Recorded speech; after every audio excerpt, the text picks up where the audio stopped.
Hello विवेक। Hello. Yeah, good evening, sir. कैसे हो? I'm fine, sir. You're still working? Sir, Okay, all good. Who else has to come now? Anil has to come, no?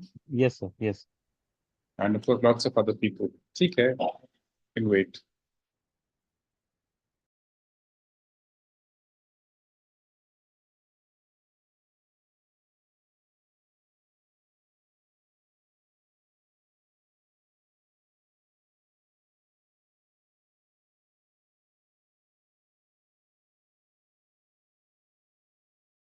How will people ask questions? So you will have to tell that in the beginning.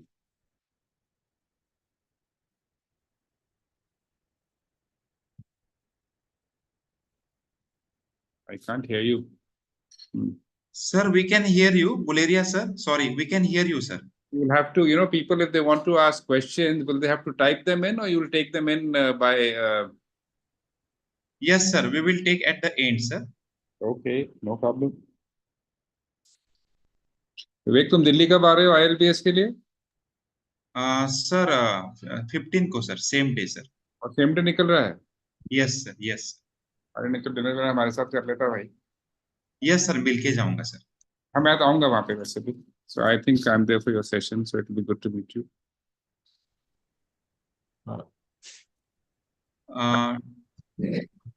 Technical team, can you upgrade Nirnay Kapoor sir and Dr. Noble? He is in the audience link probably. Good evening. Good evening, everyone. Good evening, sir. Okay. So, Dr. Nirnay Kapoor and Dr. Noble Gracious. They are in the attendee link. Can you shift them to the panelist link? okay.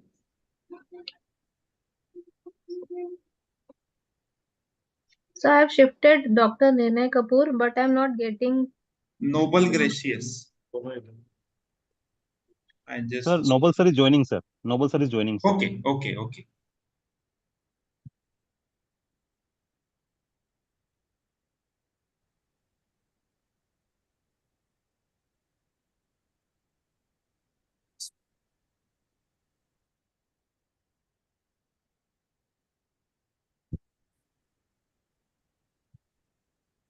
So any housekeeping rules that you want to tell us, Vivek, for this panel discussion? Sir, I will start, sir. I will Right. briefly introduce all the panelists and I will take questions to all of you one by one. Then Sourabh will take the second round, sir. Okay. And at the end, we will take home message from you, sir. Okay, sir.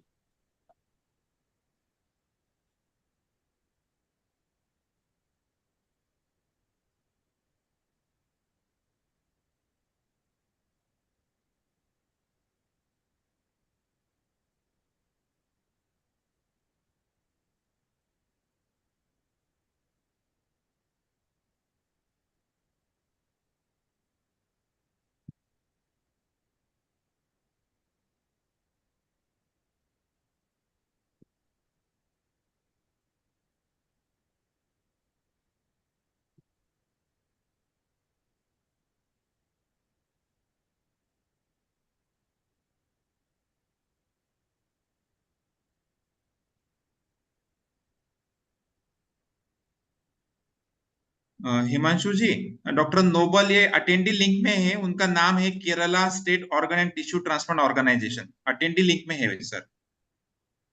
Okay, sir. Can you upgrade them? Yes, sir. Yes, sir. Doing, sir.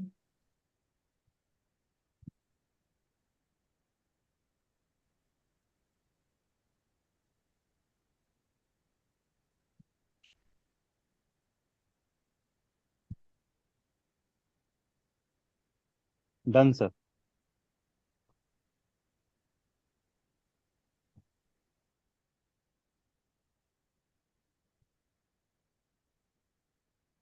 Dr. Noble, can you hear us?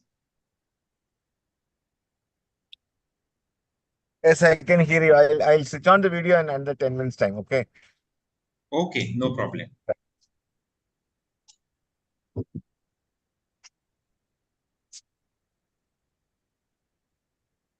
Himanshu ji YouTube on कर देना अभी. हाँ, we are starting. Sir, we are YouTube live. Okay, thank you. I welcome all the panelists on behalf of Indian Society of Organ Transplantation for this webinar on role of kidney transplant physician and surgeon and Transplant Human Organ Act. It is my pleasure to introduce our panelists today. Dr. Anil Kumar, Director NOTTO, Shri Nirnay Kapoor, President Gujarat Media Club, Associate Editor India TV, Dr. Sandeep Guleria, Senior Transplant Surgeon at Indraprastha Apollo Hospital, New Delhi, Dr. Noblegracious, Executive Director and Convener, Kerala State Organ and Tissue Transplant Organization, and my co-moderator, Dr. Sourabh Sharma, Associate Professor Nephrology at Safdarjung Hospital, New Delhi. I am Dr. Vivek Kute, Treasurer of Indian Society of Organ Transplantation. For a brief introduction, India is number 3 in the world for absolute number of transplants, only behind USA and China. Majority of the transplants in India, around 85%, are from living donation and 15% are from deceased donation, which is active mainly in South and West India. Worldwide and also in India, less than 10% of patients with organ failure get organ transplantation. So there is always imbalance between supply and demand. We have organized this panel discussion regarding recent media news of commercial transplants in the city of Jaipur. So here we want to sensitize members of the society and general public about what is role of kidney transplant physician and surgeon as per Transplant Human Organ Act. I would like to give disclaimer that Indian Society of Organ Transplant abide with Transplant Human Organ Act and Declaration of Istanbul. I will start with Dr. Anil Kumar sir, Director NOTTO. Sir, can you give brief information about Transplant Human Organ Act in the context of what is role of transplant physician and surgeon? Good evening, everyone. Good evening, everyone. I hope I am audible. Yes, sir. Okay. Thank you for the kind introduction. Basically, the Transplantation of Human Organs and Tissues Act, as it is called now, which was initially promulgated in 1994, is for regulation of removal, storage, as well as transplantation. And another aspect, and this regulation is this removal, storage, and transplantation can only be for therapeutic purpose, that is for treatment purpose, and for prevention of commercial dealings in human organs and tissues. So these are the two main purposes of the Act, that is regulation, and it can be removed only for therapeutic purpose and for prevention of commercial dealings. So Act as such purpose is very clear. The role of physician as well as the transplant surgeons in this is mainly to the extent that they have to ensure that when they are removing the organs from a living donor, that all the compliances which are required as per the law, they have been taken care of. Then only they should go ahead with the removal of the organ. Otherwise, that is, the donor should be fit mentally, physically to undergo transplant, to donate organ. As well as the recipient is already, is a patient. But the donor has to be physically as well as mentally fit. That is one condition which is there. The another condition is that that that the donor has been, if it is required to be approved by a authorization committee, his approval has been given by a authorization committee. Suppose it is not a family donor, or if it is a family donor, a near relative as we call, that is a near relative, as we all know, that it could be a parent, it could be a child, or a spouse, or a sibling, or grandparent, or grandchild. So in these categories, the near relative is there. So if near relative is donating, then the approval by the hospital has been, hospital competent authority, that is the head of the hospital, that is there, and they have taken due care that they have very well identified the relationship based on the documentary evidence, and if required, based on the DNA profiling, particularly in the genetic relationship, like except the spouse, the others can be verified genetically also. So those have been already approved by the either competent authority or by the authorization committee if it is required. Any transplant where it is a swab transplant or it is a foreigner is involved, then it has to be approved by a authorization committee. So the surgeon or the physician who are part of the transplant team, they have to ensure that the approval is there. Then only they should go ahead with the transplantation. So, if the hospital is having a volume of more than 25 transplants in a year, then the approval, the hospital can have its own authorization committee in which government nominees are there. They participate in those meetings. The meetings are held, these are video recorded, and it is also there that once now we have also defined timelines for holding these authorization committee meeting, and these timelines have been distributed to all the all the states and union territories, and these have been issued based on the court directions, and maximum timeline is 6 to 8 weeks within which the decision should have been taken once the documents have been received completely. So, and once the committee meeting has been done, the decision is taken, the decision should be put up on their website within 24 hours. So that is also one clause that the hospital has to comply. So that is the main thing, that, and particularly in a deceased donor case, they have to ensure that if it is a deceased donor case, that the person has been declared brainstem dead, and the consent is there, then only they should go ahead with the removal of the organ. They should not go ahead any kind of removal till the consent and the declaration has been signed by the brainstem death declaration committee.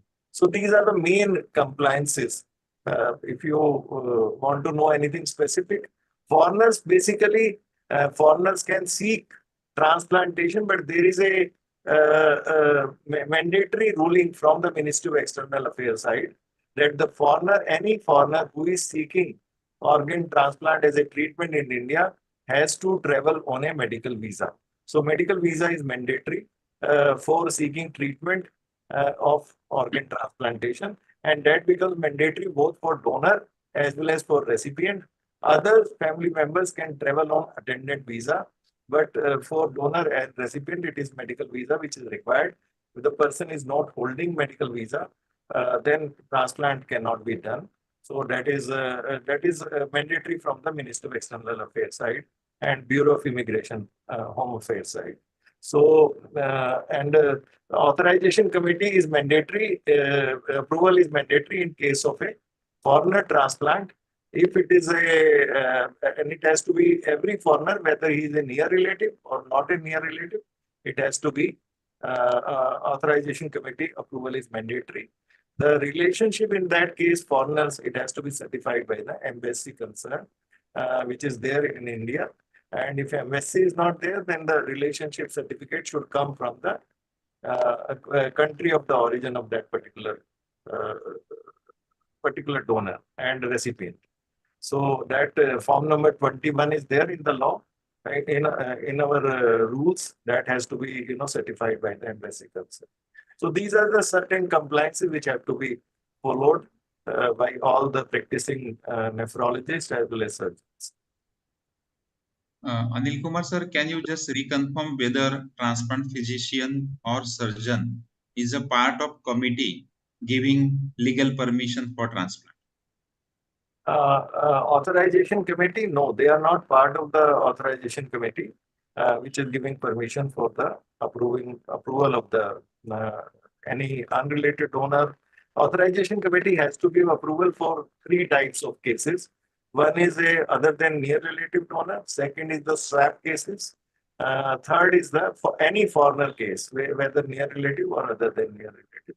So transplant physician is not a part of the, or a surgeon is not a part of that approval committee. Yes.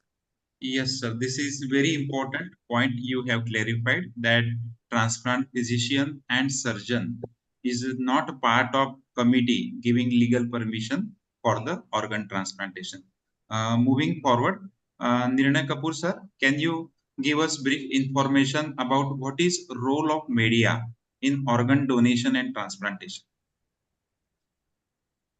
See, Dr. Kute, media has a very, vital role to play as a stakeholder, in the whole process of organ donation. And, with the rise of satellite and mobile technology, the media plays even bigger role than ever in, spreading the information.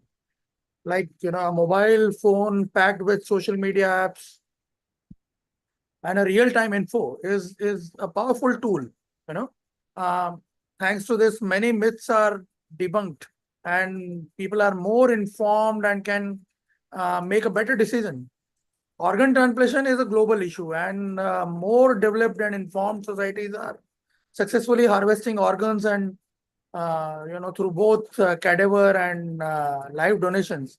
However, there are many myths and taboos. If you look at it, in Indian context, there are many myths and taboos surrounding organ donation due to the religious belief, societal norms, and community resistance.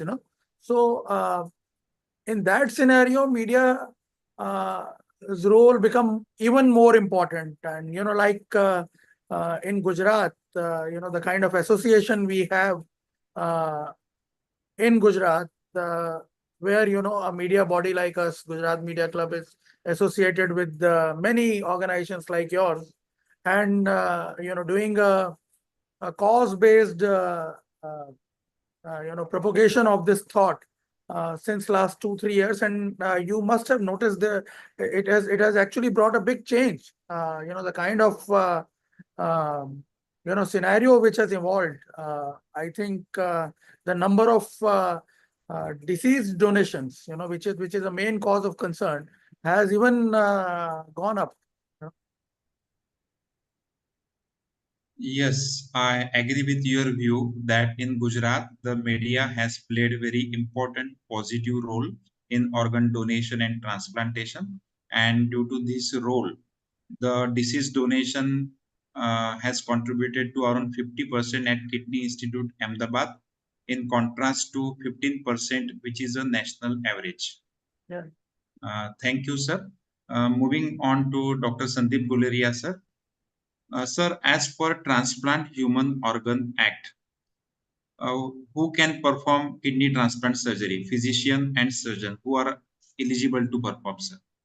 So, thank you, Dr. Vivek, for inviting me. This is pretty clearly laid down in the law. And I think the law has been very generous because it wants to encourage transplantation. So what the law says is that for kidney transplantation, MS general surgery or equivalent, which means even a DNB, with 3 years post-MS surgical training, and having worked in a transplant center in India or abroad, and having been exposed to an adequate number of renal transplants. It doesn't define the number of renal transplants, which I think is sensible, but if the person has been exposed to renal transplants, I think with a mentor, he can start a transplantation. So you need 3 years post-MS, and you should have worked and trained in a center doing adequate number of transplants. Thank you, sir. Dr. Noblegracious, can you hear me? Yes, Dr. Vivek, yes, tell me. Sir, as per Transplant Human Organ Act, we take a consent of patient and donor before organ transplantation. So how to ensure this, and what is role of transplant physician and surgeon in the consent process? Yeah, it is very important. Actually, if you go through the form number 2, there the donor and the recipient actually given an affidavit that I solemnly affirm HO Act have been explained to me and I confirm that. And in that paragraph, they say that I have been given a full explanation of the nature of the medical procedure involved and the risk involved for me in the removal of my organ. That explanation was given by the RMP. They have to write the name. So we can't shy away from the responsibility of taking an informed consent. So it is very clearly, explicitly and stated in the law. So I think the transplant surgeon and the physician has to give a special care when you take an informed consent. That recently I've seen a patient. He is telling he was not aware of any consequences of a donor nephrectomy. So that is a deviation. So probably the transplant surgeon or physician might have been informed, but it has not been recorded or properly communicated. So this is actually a little tricky. So as a responsible physician and surgeon, we have to make sure that the patient understand and we have taken an informed decision. So we can't shy away from this responsibility. That is my take on that. Thank you, Vivek. Thank you, sir. Dr. Anil Kumar, sir, what are the ethical guidelines transplant physician and surgeon should follow as per Transplant Human Organ Act? And what are the positive steps taken by NOTTO and DGHS regarding recent media reports of commercial transplants? Sir, can you unmute Anil Kumar, sir? So, I think every physician and surgeon, they have to be aware of the purposes of the act. That mainly the commercial dealing and that they are removing it not only for the therapeutic purpose, not for the any research purpose. This organ, even if it is not found suitable after retrieval, suppose in a deceased donor, it cannot be taken for any research. That is not allowed in the act. So then second, that if they because the act owes a big responsibility that we have to prevent commercial dealing. So if there is any kind of a commercial dealing is expected, that has to be or is anticipated, that they have to also, because it is a part of the entire team. Though they are not part of any person who is associated with the organ transplant team, even the anesthetists, they are not part of the authorization committee approval that is there. But that is not the only, because if they see that there is some kind of a pattern and they come to know of it, and or if there is somebody, some illegal things are being put up on the websites. Nowadays, we are even finding the websites of the hospitals which are, propagating some illegal activities. Somebody is saying, I'm running a transplant evaluation clinic, and he is not registered for transplant. The hospital is not registered for transplant, but their website shows that they are running a organ transplant evaluation clinic. So how can they run a organ transplant evaluation clinic when they are not having that kind of a service being provided to the patients? So all the ethical guidelines which are there as a NMC issued from the NMC, they have to be complied with by all the physician and surgeons. Then second, we have the registration acts also. Various states have their own clinical establishment registration act. So if there are certain guidelines which are prescribed by the registration act, they have to be complied with. Under the transplant act, all these, before that informed consent which Dr. Noble said, that they have explained to the donor the nature and consequences of the organ donation as a living donor. So that has to be ensured that the donor has been explained. and he is giving a consent is very willful. It is voluntary, and it should be out of the free will. So that has to be judged by the ultimately by the authorization committee or the competent authority. But if it is a surgeon also has to ensure that the consent is there, and it is an informed consent, and it is a they are well aware of the consequences. So that should be there. So that and they have seen that the donor is fit. Sometimes it should not be mentally challenged or a mental retarded person. So all those should be physically fit also, should not be under any kind of a coercion from the family side. So if that thing is observed anywhere, that has to be brought to the notice of the authorities, and it should be controlled. And particularly if it is coming from a foreign country, they have to be, there are many countries where they have, certain, but when they come to India, they have to follow Indian law, and we have to, ensure that the law is followed, and that is the responsibility of everyone, that the compliance of the law is there. So, so that is in our practice, we have to that on the one hand, we have these people coming, because now we are also trying to devise a system of tracing the foreigners who are coming for transplant in India, and they should be part of the registry system. Everyone who is coming for transplant here. So, so all these provisions which are there, that they are coming on a medical visa, they are coming through a legal route, and that has to be ensured by all the, and the surgeon, the physician and surgeon, they should not be working in a place which is not registered for transplant. Because if you work in a place which is not not been given any license for performing transplant, then the person who is working there, the medical professional, he is also liable to prosecution, and his practicing license can also be revoked if he is working in a place and doing transplantation which is not licensed to perform transplantation. So we have to take care of all these issues. Otherwise, if we take care of all these issues, there should be no problem in the practice of transplantation. So each patient and donor should have NOTTO ID before transplantation. Yes. So the recent guidelines that we have issued, letters which have gone to the state, that now we want that every patient, whether he is a living donor or a recipient, patient who is as a recipient or the donor, his NOTTO ID should be there, and his name, these names should be part of the national registry.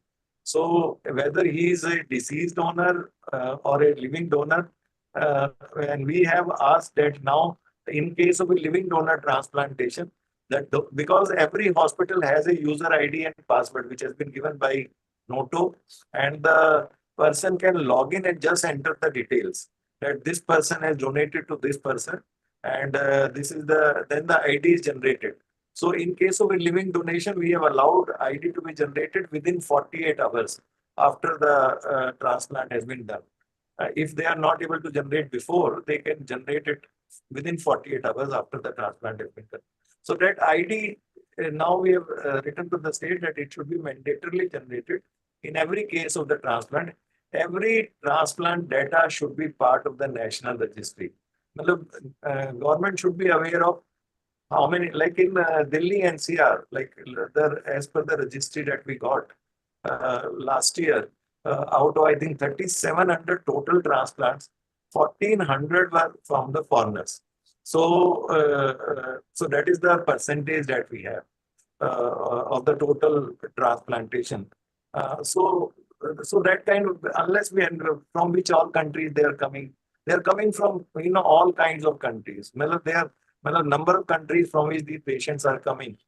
It's not few countries. It's a very huge number of countries they are coming from, and but government should be aware of. Government on the one hand is also promoting, it as a part of the medical value tourism, that India is a India is providing this organ transplant services to the patients of the world. And they are providing it at a fraction of the cost as compared to the West. And we have the best of the surgeons and the physicians available here. So we are also promoting that through the Heal in India website of the Ministry of Health. It is there. But we are also trying to ensure that everything should be ethical. It should be as per the law of the land. And so otherwise, so that is how. So we want everything should be part of the registry. If it is part of the registry, we should be able to, trace that wherever, whatever transplantation is happening. So it will help also generate data. It will also help in, publishing papers, and it will help scientifically also. Because we also want to add the outcomes of the transplant also as part of the registry, which is not coming as of now. Sir, do you agree that affordable transplant and quality of transplant are the two main reasons for increasing the transplants? Many foreigners are coming to India.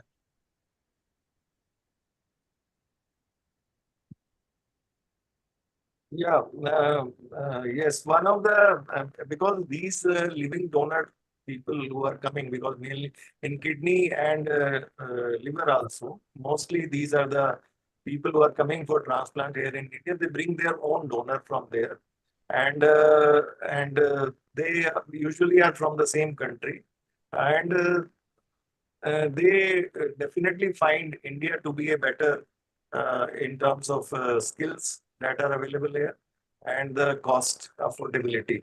That's why they try to come here for transplant. So that is one of the main reason. And here also the law is equally strict, and it is our law is as strict as possible.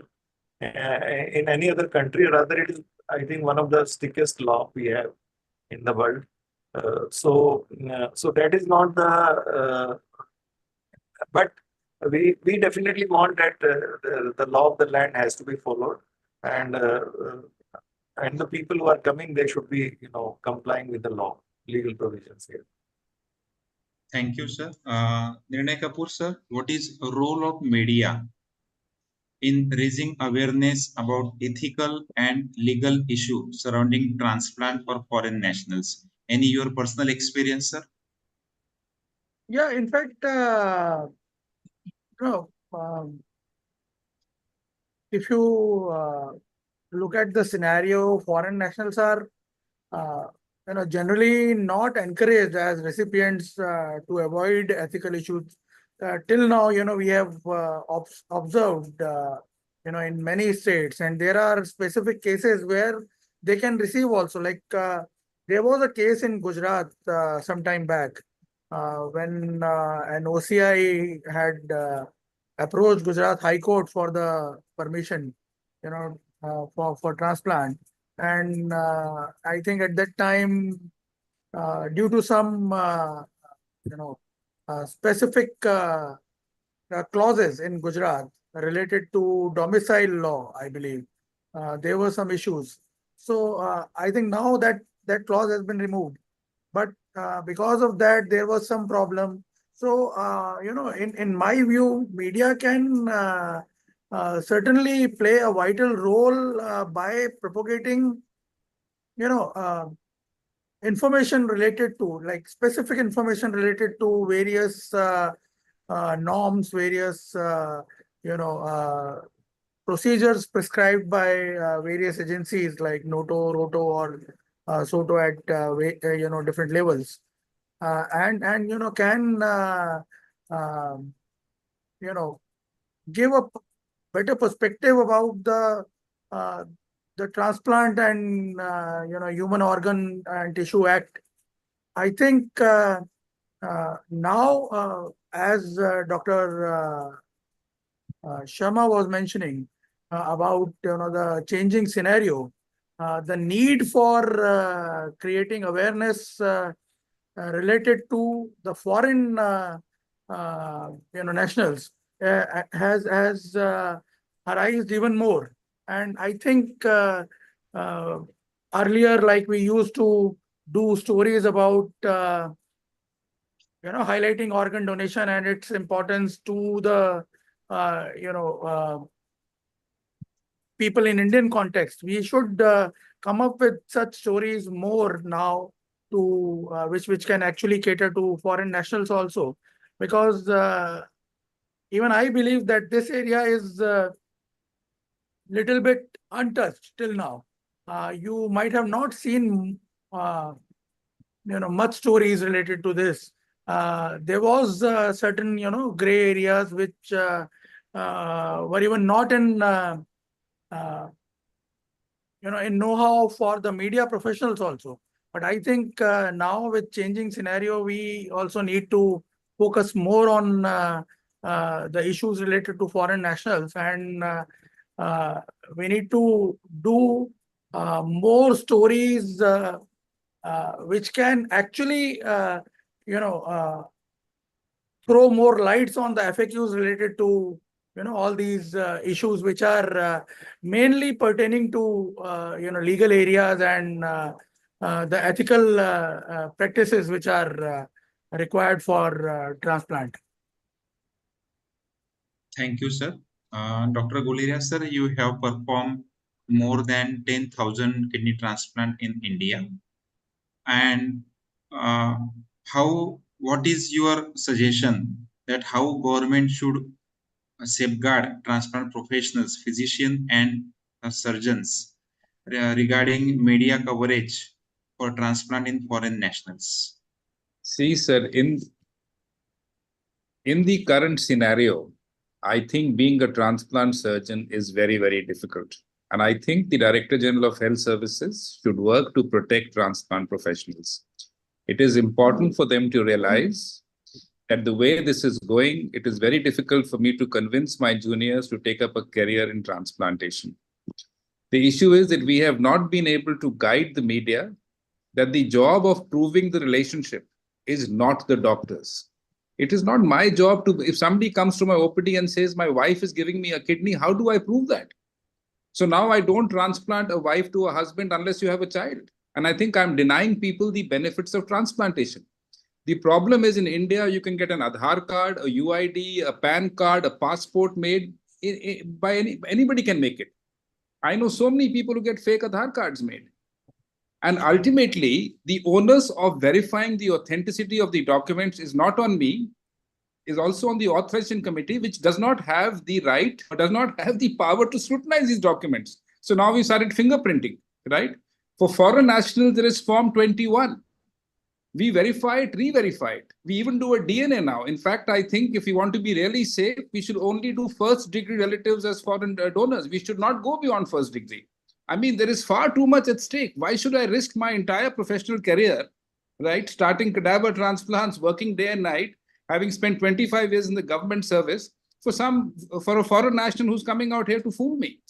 So I think it's extremely important for NOTTO to understand that its role is not only regulatory, but to come out and protect transplant professionals who are involved in this. And of course, if we are wrong, I'm the first one to admit we should be pulled up. The law says you can lose your license for 3 years. But, like if somebody comes to you, foreign national comes to the hospital for a transplant, gets approved, has everything in order, gets a Form 21 verified, re-verified, gets approved by the authorization committee, then what do I do? I mean, it becomes very, very difficult for us to sort this out. And ultimately, the doctor is the best target, because the poor guy has hardly any time. You spend your life seeing rejections, patient shouldn't die, you're in the hospital, the guy is bleeding, you're looking after the donor, you don't want to and it all ultimately comes down to the poor doctor. And I think we have to think of ways to safeguard medical professionals. It's very, very, I mean, I now shy away from foreign transplants. In fact, earlier 20% of my practice was foreign. I now see only for first-degree relative, get your donor. The donor should have a family member to give a consent. Make sure your embassy gives another letter. It's very, very difficult, sir. And foreigners just don't come from two countries. They come from all over the world. You have foreigners from, Africa, from the Middle East, from Southeast Asia, even from developed countries. I've recently transplanted to Americans. What do you do? It's just so difficult. And, the American embassy will not authenticate any document. They will talk to the chairman of the authorization committee because America does not authorize documents. Again, you're in trouble. The hospital will say, sir, look, everything is clear. Please go ahead. It's very, very difficult for surgeons at the moment, for physicians. I would rest my case. Yes, sir. Unfortunately, sir, 85% transplants in India are living donation and very few are from deceased donation. And many times the near related family members are medically unfit. But due to recent media coverage, some headlines, there is a fear in transplant community, transplant surgeons and physicians about taking forward the cases from other than near related donor and especially the foreign nationals. What is your comments, Dr. Guleria, sir, on this? So, the issue is, if you look at the law and if you look at all the documents, I only sign one letter, and that is to say that I feel the donor is fit to donate an organ. I don't sign any other letter in the file. It then goes up to the authorization committee. Ideally, all complaints should be looked after by the appropriate authority, right? You will find, like in Jaipur, how is the police got involved?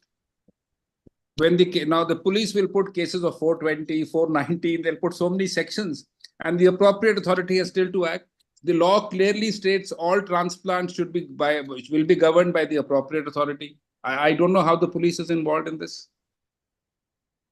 So clearly there is an issue that needs to be sorted out, and it's very, very, I have worked in Britain for a long time. The BTS will look at this very closely. In France, anybody can give a kidney to anybody. No questions are asked, because the West believes they're a far superior, motivated ethical society. You can drive down the highway, Vivek, as you have. You remember, from New York to Boston, you will see posters putting up, please help my daughter, she needs a kidney. You do that in India and you will be hung. So NOTTO has to understand how to be far more friendly. And since my role is only this, why should I get involved in this hassle of verifying documents, making sure they're related, making sure that there are no hanky-panky going on? It's not my job. My job is to see if they are related, if the committee has given approval, if my center is registered, I'm qualified, I should just proceed for transplants. Yes, sir. Thank you, sir. Moving forward, Dr. Noblegracious, what is impact of media coverage in organ donation and transplantation? Any positive or negative impact of media coverage from your experience? Yeah, media is actually a double-edged sword for me, because in Kerala, a lot of controversies keep on coming. But what I would suggest the senior media persons here is, usually whenever any news breaking is given, they doesn't talk with the concerned authorities and know what is happening. So most often in Kerala, what is happening is they mix up this unrelated paid donation with the cadaver donation and gives big stories and headlines on saying that an organ racket is there, mafia is there, and doctors are implicated in this mafia. A brain death is wrongly certified without even any substantial evidence or substantial points to make their argument correct. So that actually media should refrain from that act.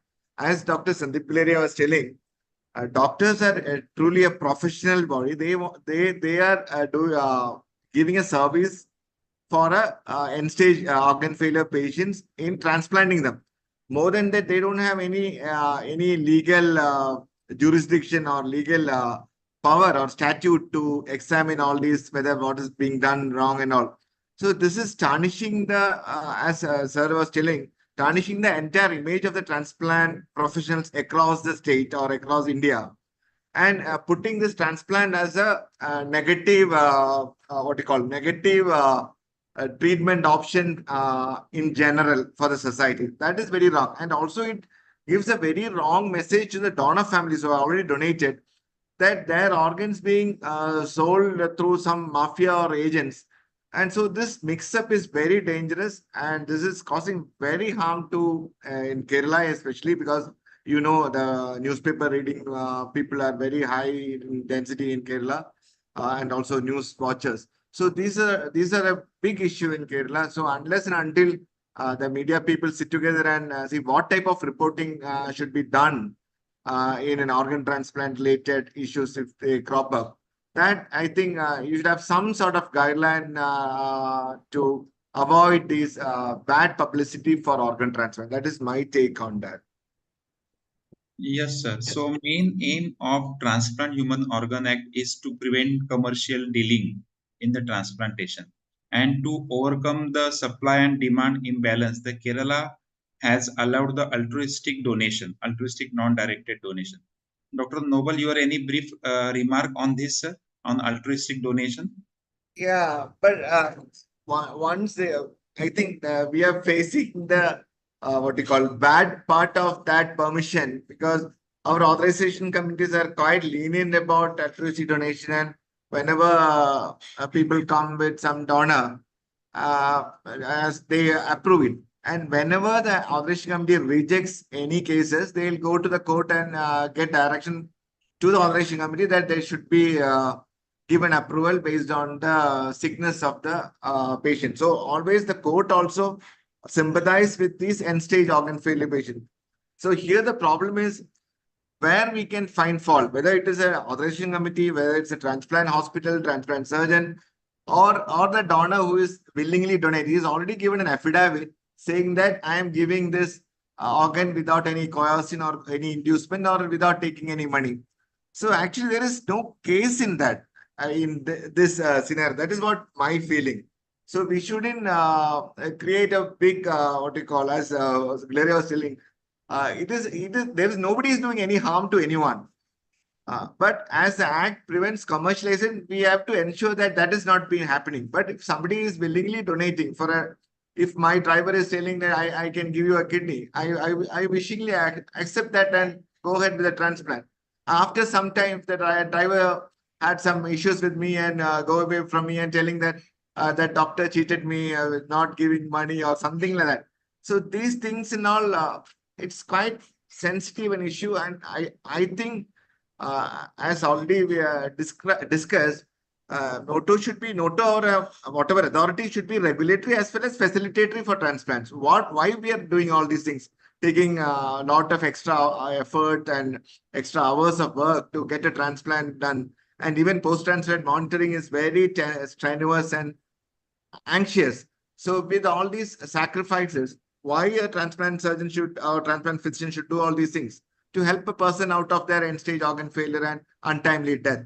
So we should think in that perspective. I think media also should think in that perspective. Nobody is doing this because they get some luxury out of it, or the transplant recipient also is not going for transplant to have some extra luxury in his life. It is avoiding death, untimely death. That is all.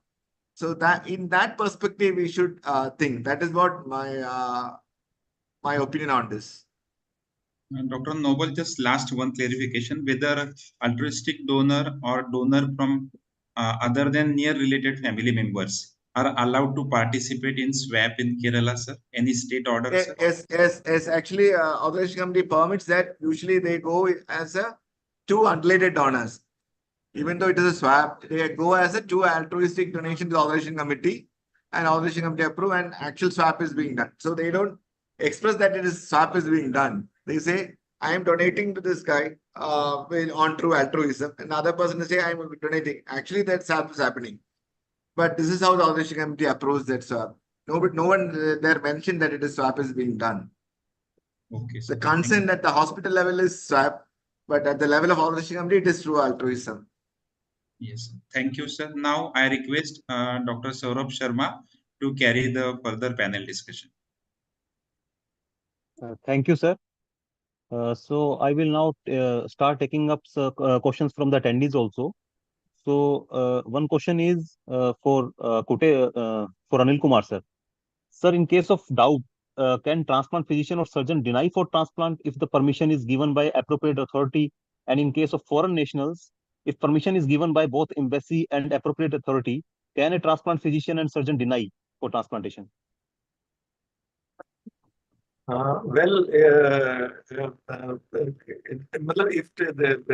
because the surgeon can definitely deny, I think any physician, but you can deny treatment only for certain reason.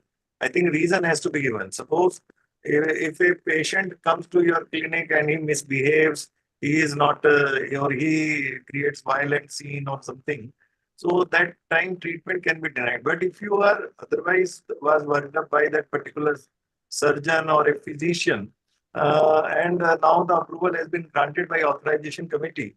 I remember once a case was approved even by the court. The donor was approved by the court, but the Gangaram still, the particular surgeon in Gangaram, still refused to, do the surgery for that particular patient. He said, I am, because the court has not given direction in my name, court has only said this can be done. So he just took that liberty and he denied. But some reason should be there. Otherwise, the person has dealt with that case, has accepted the case for transplantation, and now denying without any reason. That I think is not a correct way of doing it. It has to be for some reason. They have to give some reason for denying at this stage when approval has been granted, and finally the consent is there, everything is there. So denying at that stage, you can deny treatment to a violent patient or to a, that is the right of the doctor. But without any reason, I think it would invite legal trouble. Thank you, sir. Sir, another question for you, sir. As sir, you were told that permission should be uploaded by the hospital within 24 hours of grant of permission. Does the hospital need to hide the identity of recipient or donor, or there is no need for hiding the identity? There is no need to hide the identity. Okay, sir. There is no need to hide the identity as such.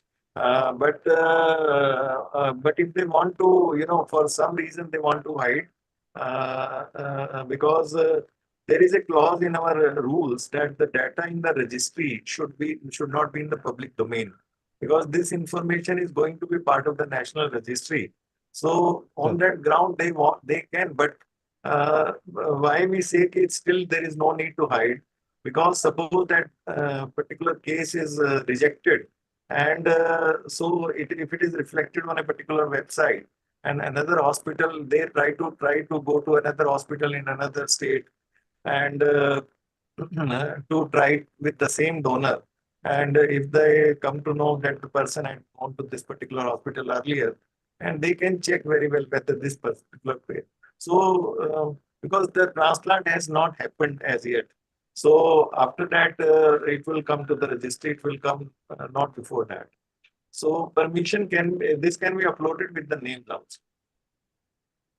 Thank you, sir. So the next question is for for Shri Nirnay Kapoor, sir. Sir, what are the responsibilities of the media organizations in ensuring accurate and ethical reporting on organ transplant issues?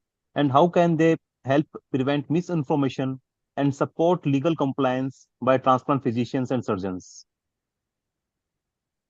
Yes, in fact, I would first like to comment on the point Dr. Noble has raised, about media person should speak with the authorities and concerned, transplant surgeons.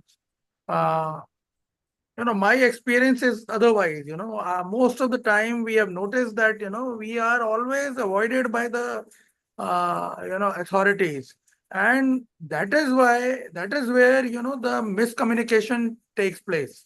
In Gujarat, we have actually developed a very, good practice of involving media in all the, organ donation awareness related activities. And maybe I would request Dr. Vivek Kute to share the experience with all the learned panelists, afterwards. And, we can definitely present a case study like what, targets we have achieved in Gujarat, so far as, deceased donations are concerned, and, about the misinformation, like preventing misinformation from being, circulated.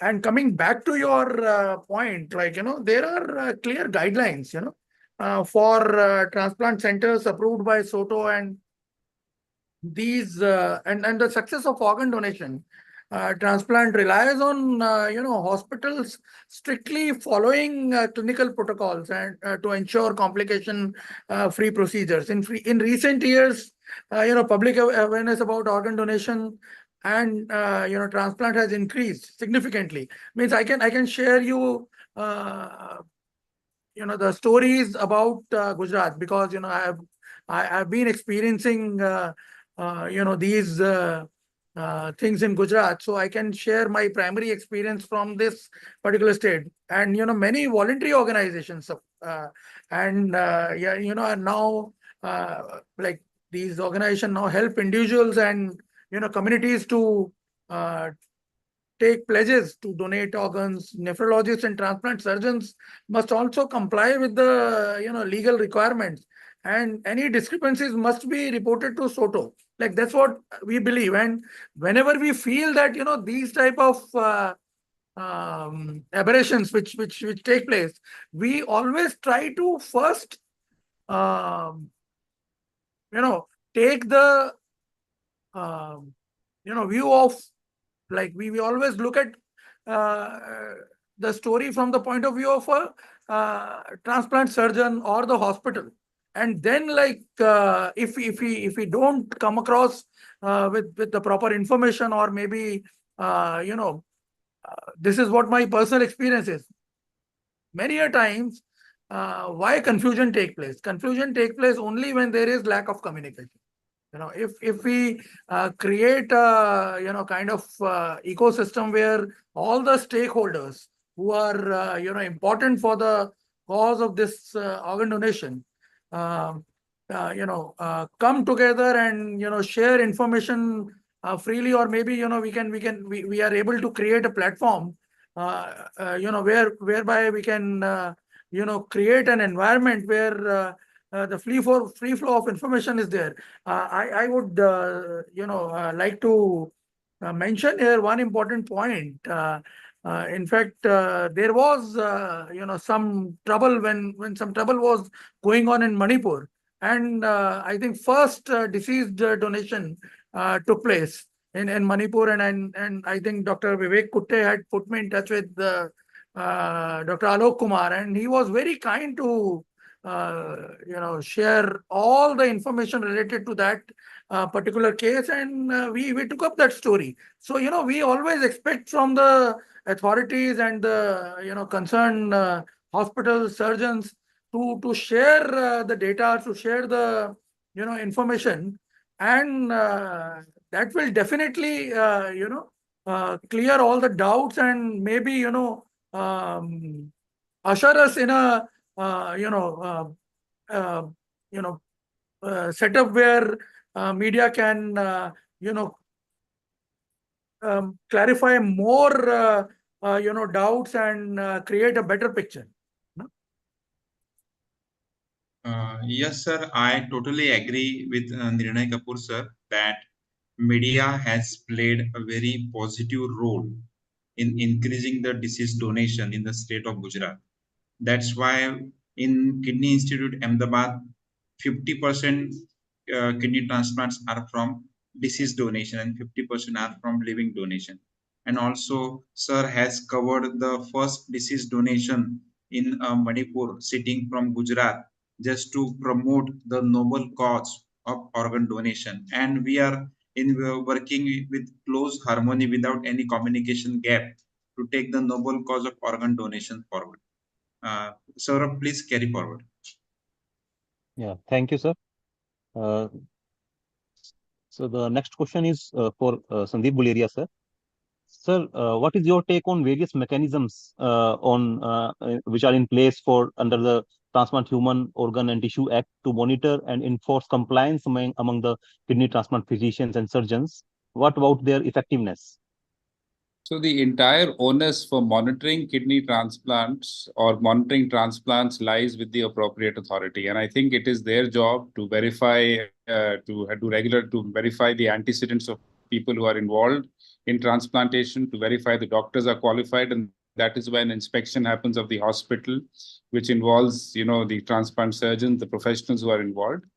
But more important, I think they must do regular inspections of the hospital to see if they are compliant or not. And all this is legally laid down in the Transplant of Organ Tissues Act.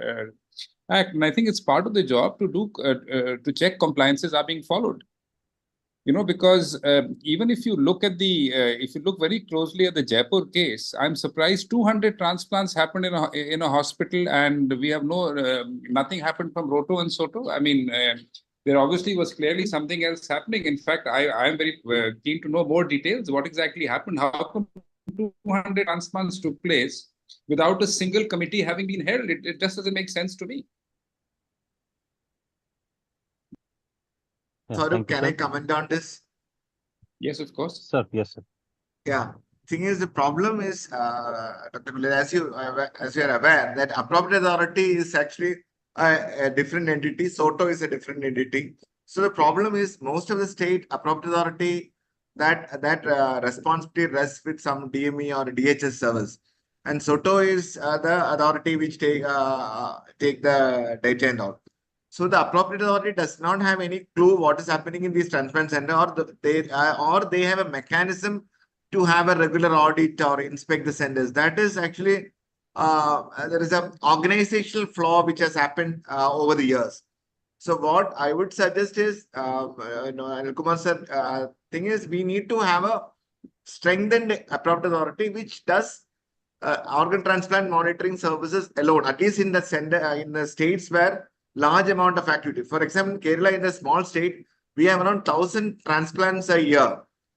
So how the authority is a DME inspects these 49 centers, we have 49 licensed centers, about quality or non-compliance to the law. So we need to develop a mechanism so that at least the large volume center states have a capacity to comply with the TOTA requirement, so that things are enforced. So these things cannot happen out of the blue and say, oh, we didn't know that this is happening in our state.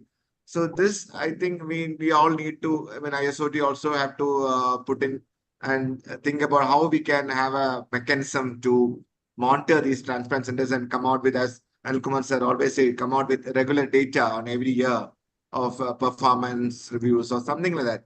So that will make trust in the society and transplant activity can go on. Yeah. Yeah, I can just also make few comments here. Yes, sir.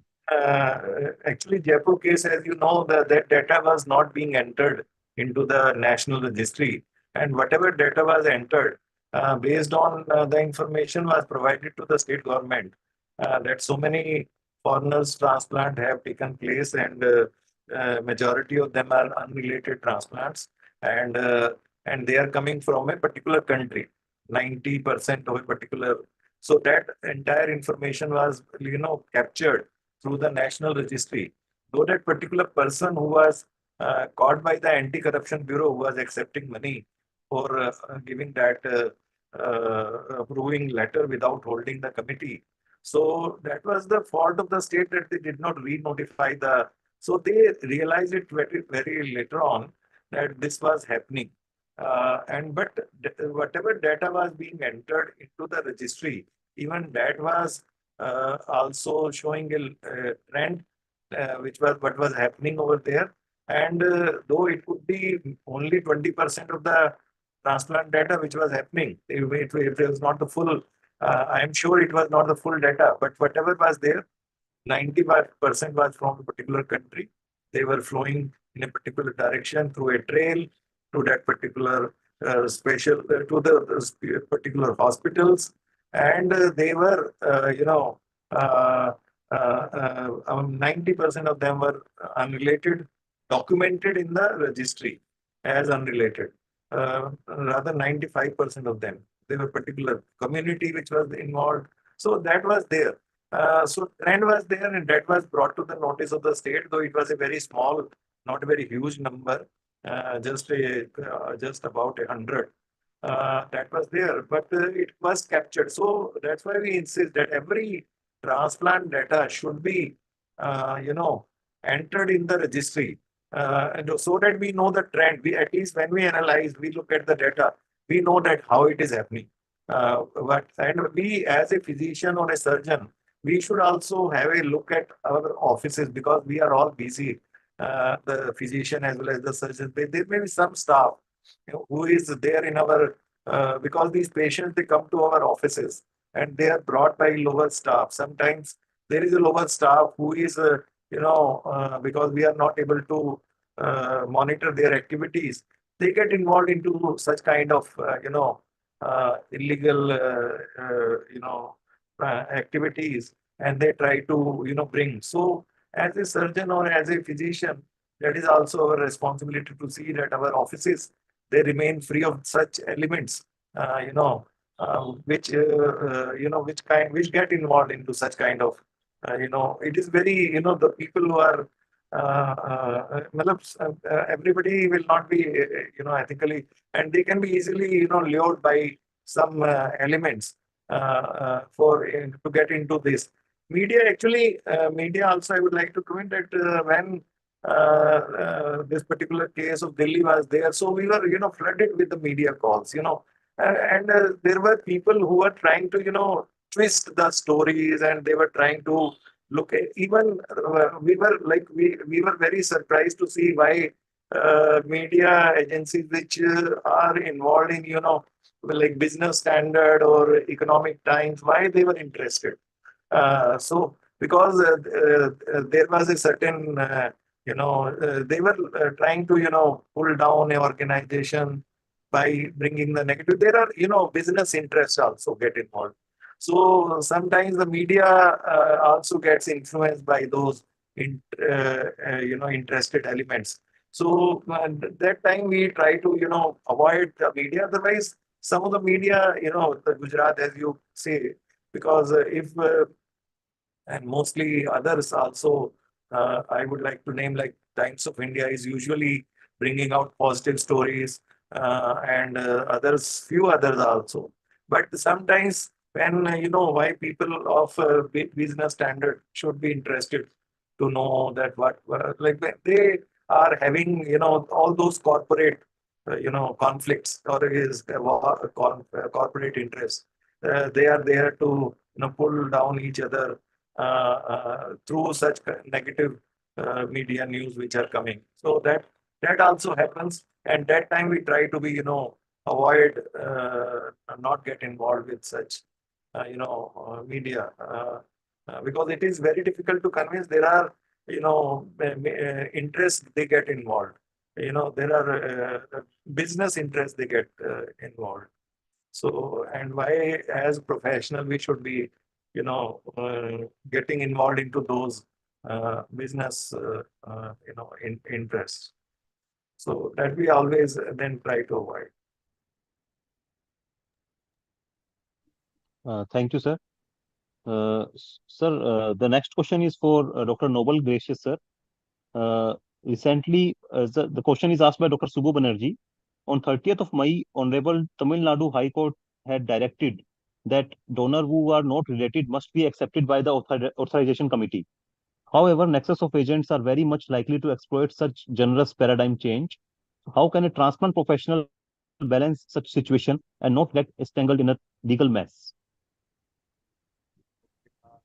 I think Dr. Anil Kumar should answer, because this is purely a regulatory matter. Dr. Anil Kumar, right, come for my rescue. Actually, yeah, that was a very strange judgment coming from the High Court. Usually, honorable courts are, they are quite sympathetic towards the patients, and because they do not understand the nitty-gritties or these commercial dealings, and they many times the High Courts. So we take these judgments particular to those, but specific only to those particular case, and we never, because the rules and the guidelines are already there in the act and the guidelines are there, so it cannot be that, because if there is a administrative mechanism of authorization committee for approving a donor, and so authorization committee is a 7-member body, and and they are all, so one judge cannot just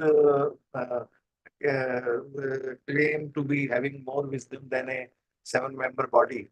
Though we respect, in that particular case, he might have seen and he might have judged. So we accept that judgment for that particular case only. So guidelines which are there, so they are authorized, because we always say in India anyone can donate to anybody. Well, India allows donation from anyone to anyone, uh, provided there is a affection and attachment between the two. So if it is beyond the family, so it can be for the reason of affection and attachment. And now we even accept a case if there is a somebody is in a same WhatsApp group, equal, suppose they are their members even for 5 years, say. So we accept that they are influenced by each other's ideas. They are they are expected to be of the same level of professional or whatever and intelligent people. So if they are even if they are not very closely otherwise associated, if they are even digitally associated, even that can be considered by a authorization committee to be association. We look for association. When there is no relation, we look for how closely they have been associated with each other. And if it is convinced that they are closely associated for a number of years and they are there is not likely to be a financial disparity could be there. So that is, otherwise nobody will be able to give kidney to an Ambani. So that is, if the financial disparity is not the only criteria. Association and as existence of an affection and attachment between the donor and recipient, one can donate. So if that is there, authorization committee usually will consider such cases and they will grant approval. So and that is a such strange judgments we always see coming often, not very often, but once in a while they will always be there. One or two judgments in a year they will always come. Like recently we had a minor allowed to donate. Not even 17 years, I think, was permitted to donate. So that is also very much against the law. But that was because that particular case that will be applicable. It will not be applicable generally. Thank you, sir. Sir, Dr. Manish Balwani, Secretary ISOT, has just joined us. Sir, any questions from your side, sir? Yeah. So, is there any possibility that the treating physician and surgeons can be absolved completely regarding this transplant permissions and these all problems? Because when the file is submitted, they clearly mention that the patient and donor both are unrelated. Then the permission is given by the authority, competent authorities, and then the transplant is performed. And then sometimes there is a problem, maybe next few months or years, and then all things come on the doctor. So how do we see that the transplant physicians and surgeons are protected? Yes, sir. Anil, sir. Anil Kumar, sir. Yes. Yeah, basically, sir, we discussed this earlier also during the panel. Basically, as a surgeon or physician, we have to see that our offices should be free from elements, which, they, like suppose there is a lower staff or somebody who are bringing such donors, to our, our offices. So those staff should be changed. That should be one of the, we have to be careful about. It usually happens like this in earlier also in a Pune case when this particular transplant people were I think they were put behind bars for 1 week in a particular case in Pune. So because the investigation found that the office of the surgeon was over there, was, was the main office where such kind of deals were happening. So it is proved that, and based on the, interviews and of the witnesses. And one question was also, Dr. Guleria pointed out that if it is the job of the appropriate authority, how police can get involved. Appropriate authority is just an officer, government officer. He has been given the civil powers, civil court powers, that he can issue notices, he can summon, but he cannot, impose jail or impose fine. It can only be done by a court of law, and the law says that no court will take cognizance of the act under this act till the appropriate authority files gives permission for that. So appropriate authority as such is not authorized to impose such fines or jails on anybody. That will be done by the court only. And the investigation, because appropriate authority is just a civil officer, and usually a doctor only, director medical education or a director health services, somewhere they are also secretary. Like in Delhi, it is a secretary health of Delhi government who is the appropriate authority. So that is a bureaucrat, but bureaucrat also cannot, put somebody in a jail like that.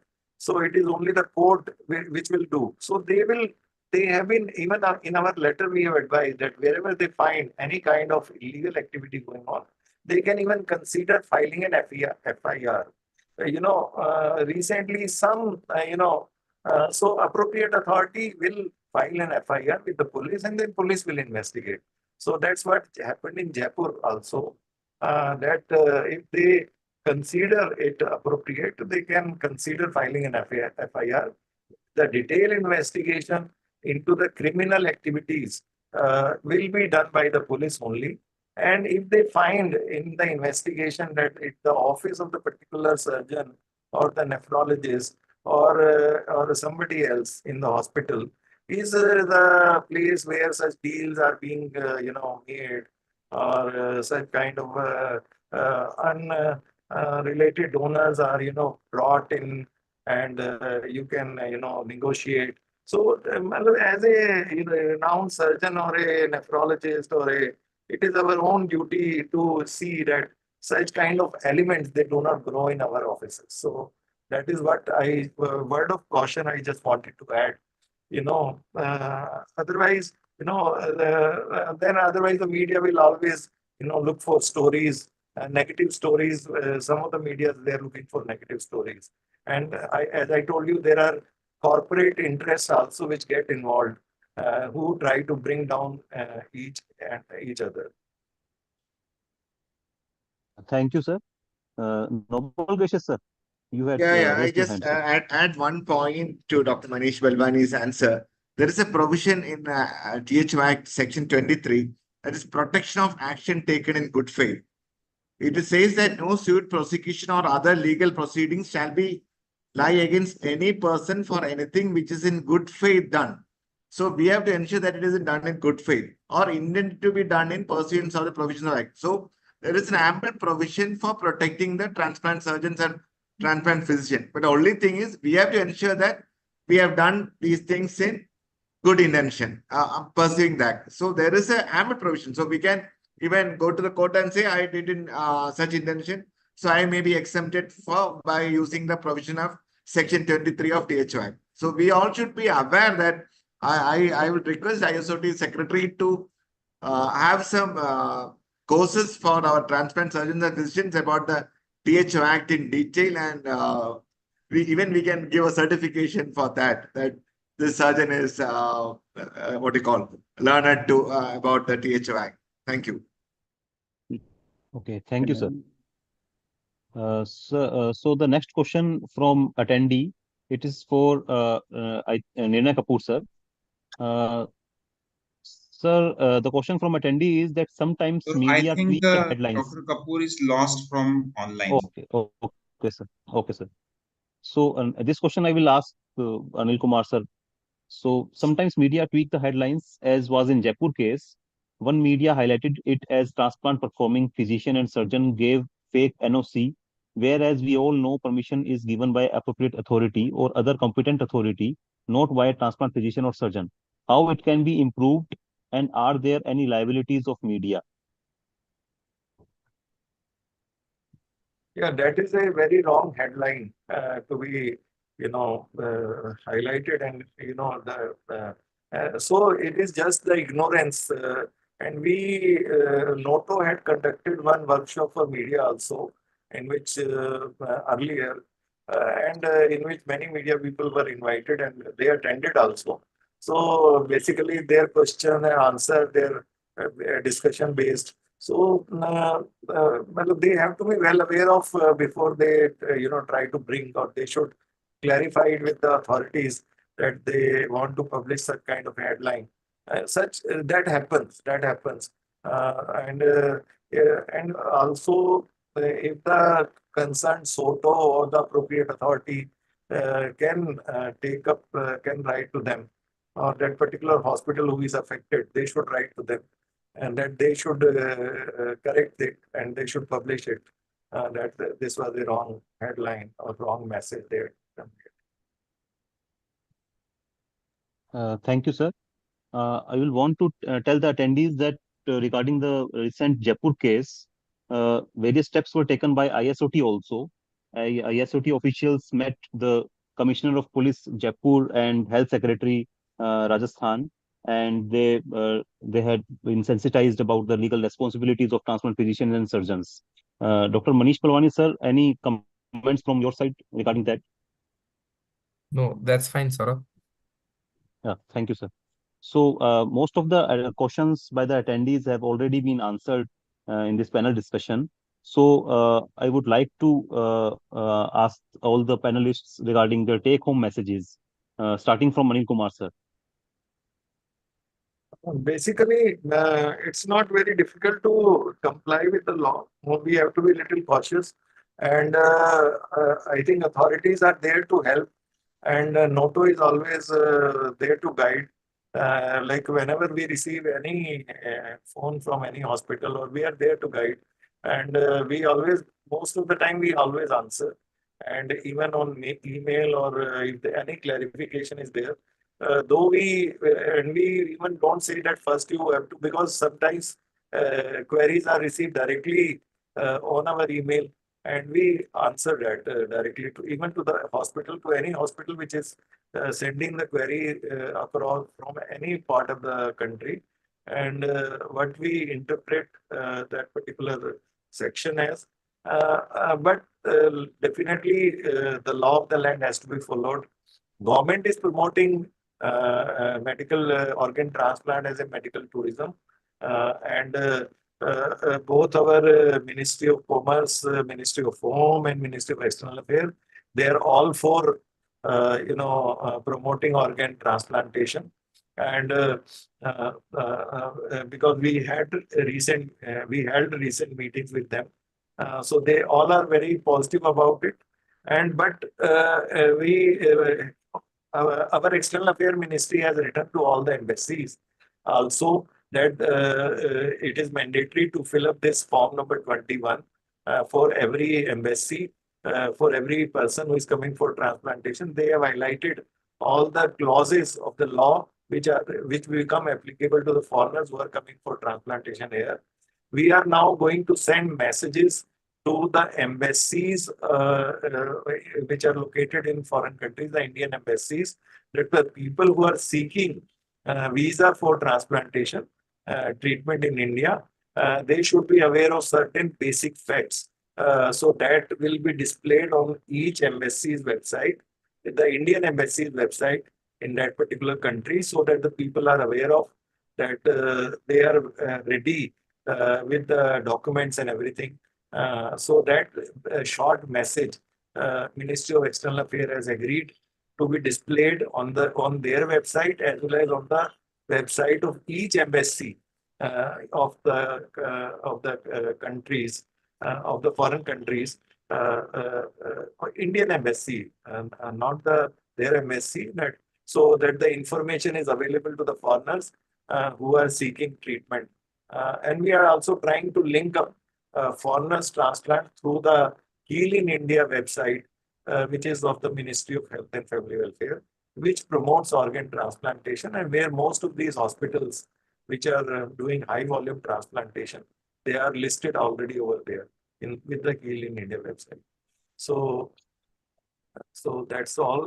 My take would only be to, in the practice of transplantation, just be a little, because the rules, laws which are there, they are,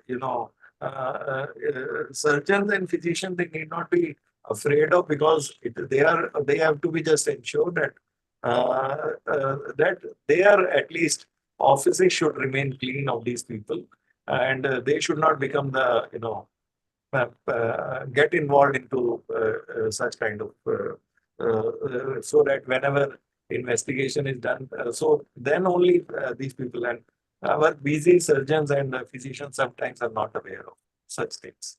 So otherwise, the responsibilities of the authorization committee, of the embassies and of the authorities, licensing, everything is there, and that's all. Thank you, sir. Sandeep Guleria, sir. Sir, take home message from your side, sir. I totally agree with what Dr. Anil Kumar has said. I said we've got to be very, very careful in transplantation. You never know. And I would say that you must sincerely believe, get a DNA and an HLA done in all cases. It just helps you and puts you on a very firm ground. You have to be very, very careful. Thank you, sir. Noble Gracious, sir. Any concluding remarks from your side, sir? Yeah, I have only one request to all the transplant physicians. At least read THO Act at least once, and get familiar with all the forms in the Act. Each sentence of the forms are very important. So be aware about the Act, and then align or comply with the law. That is all from thank you. Thank you. Thank you, sir. Dr. Vivek Kute, sir. Sir, any concluding remarks, sir? I think all the points are covered, and with teamwork, India should take the lead in organ transplantation to achieve the #1 position in the world.